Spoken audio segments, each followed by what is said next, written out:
Do you think affirmative action will help heal multi-generational problems of slavery? I do. I really do. Okay. Because let's just talk about the history for a second. Slavery begins in the early 1800s. Earlier.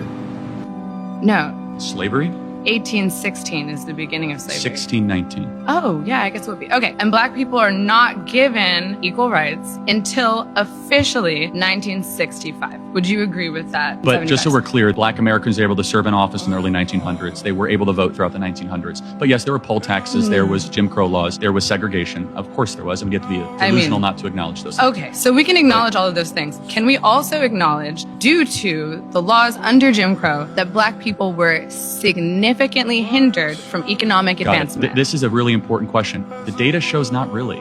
It was evil, it was terrible, but black Americans are poorer today in 2024 than they were in the 1950s. Yes, why do you think that is? Good question. So there's two answers to this question. Either America got more racist, because black Americans are worse off today per capita Yeah, than I would they agree were. with that. We agree with that. Okay, good. Yeah. Than in the 1950s. Or there's another explanation. And I think the truth is somewhere in the middle, which is I think you would acknowledge the disappearance of the black father has been the #1 driver of black poverty in this country. Now, there are reasons for that. Culture is one. Would you agree? So actually, let's go back to the foundations you can say of school that to prison culture. pipeline, all that stuff. But can we at least agree that black dads not being around is a bad thing? Anyone's father not being around is a bad No, thing. of course, not but specifically. 75% of black youth are not raised with a father in the home. It's the highest of any group in the country. Okay, so you are blaming the fact that black people have not been able to achieve economic equality and Or even advancement in progress. this It's 'cause country they've had decrease. specifically and solely Not because solely. of the absence Not of black solely. parents. It is the most primary ingredient reason. So you think it's the absence of black fathers? Correct. And you think what else? Public sector's teacher unions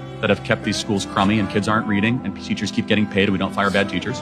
It's a big thing. Okay. War on police in our inner cities and not having enough police and not actually locking up criminals. Hear me out. For example, in Chicago, do you know that only half of all murders go solved in the city of Chicago? That doesn't surprise me at all. That's a problem, right? That is a problem. Yeah. So we need more police, more detectives to solve those murders.